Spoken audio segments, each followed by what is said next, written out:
3 hours later. Hi everyone! So, ayun guys. Karating na po ako ng bahay. And, kaya na isa na. So, timing din. Hapon na ngayon. So, magluto ako ng ulam. Nakapagsaing na din po ako. So, ayun guys. Si Darb. Hi Darb. Yan. Ayan guys. So yan everyone, ito yung mga nabili ni Darb na ulam na dapat sana lulutuin niya, pero dumating na ako kaya ako na lang yung magluluto. Yan. Toyo, tapos gulay. So lulutuin ko to para hindi na lang siya ang magluto, ako na lang.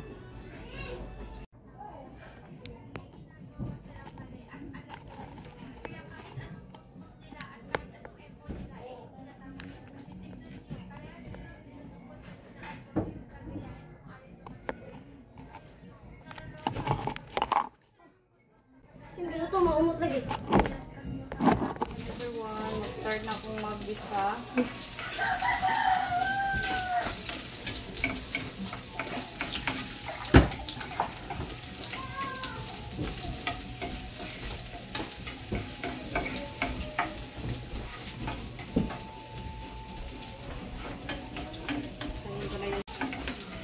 Yan, nakapag-isa na po ako ng sahog, yung sibuyas at bawang.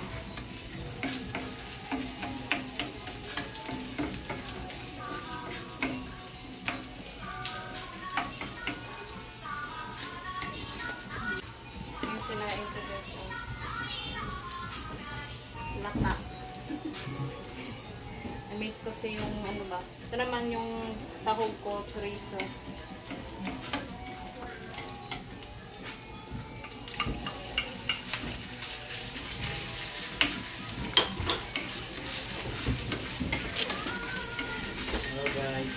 Guys, dumating na si Papa. Galing trabaho.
Itong sirad-an.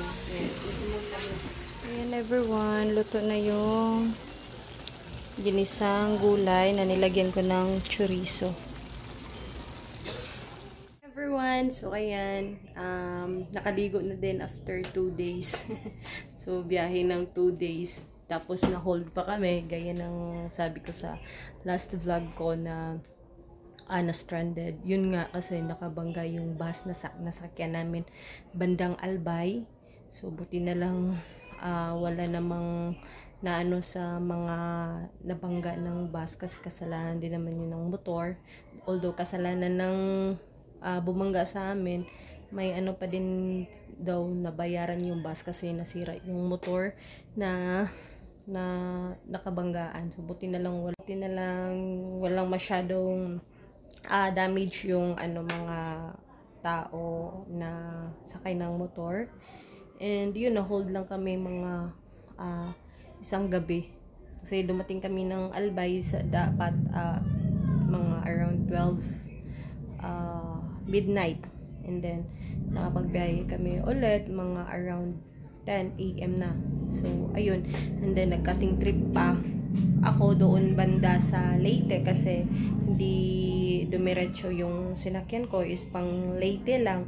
And yun, pagdating ko ng Tacloban, pinababa kami kasi dalawa lang kami papuntang Leyte. So doon kami binaba sa Tacloban, tapos binayaran na lang ng ng bus. Sila na lang yung nagbayad sa amin sa papuntang Leyte. Yun, sa van. So, sumakay ulit ako ng van papuntang Leyte. Pagdating lang Leyte, sumakay ulit ako ng barko or fast crab na yung nasakyan ko. Buti na lang fast crab. May umaga pala.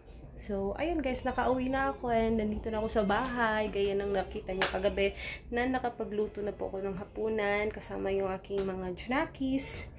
Yan, so, ngayon, magluluto ako ng snack. Yan, merienda, magchampurado ako, guys. So, share ko lang, gaya ng sabi ko na kahit na stranded sa ulit naman kasi yung gustong-gusto ko talagang makita noon pa man is yung Mount Mayon. Nakita ko siya sa personal. Sobrang ganda. Wala ako masabi. Sabi ko, oh my God, napawaw na lang talaga ako. Grabe yung ganda ng Mayon. Sobra.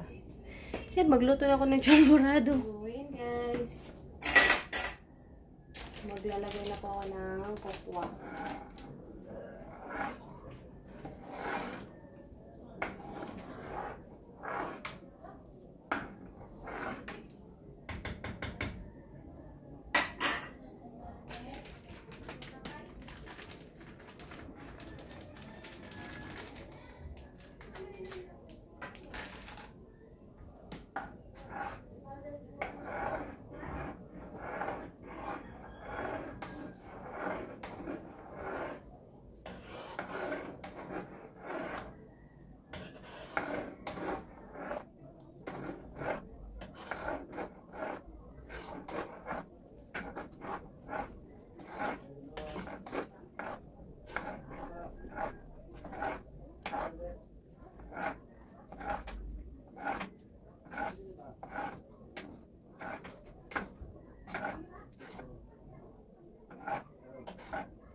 Ayan, ayan na yung champurado.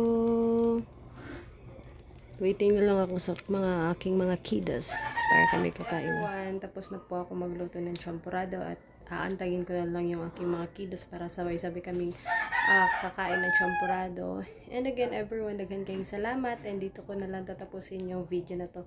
And I hope na nag-enjoy kayo at hindi po sana kayo magsawang tumangkilik at manood sa aming mga videos. And again, everyone, daghan kayong salamat. God bless you and keep safe as always. Bye! Till my next vlog. Bye, guys!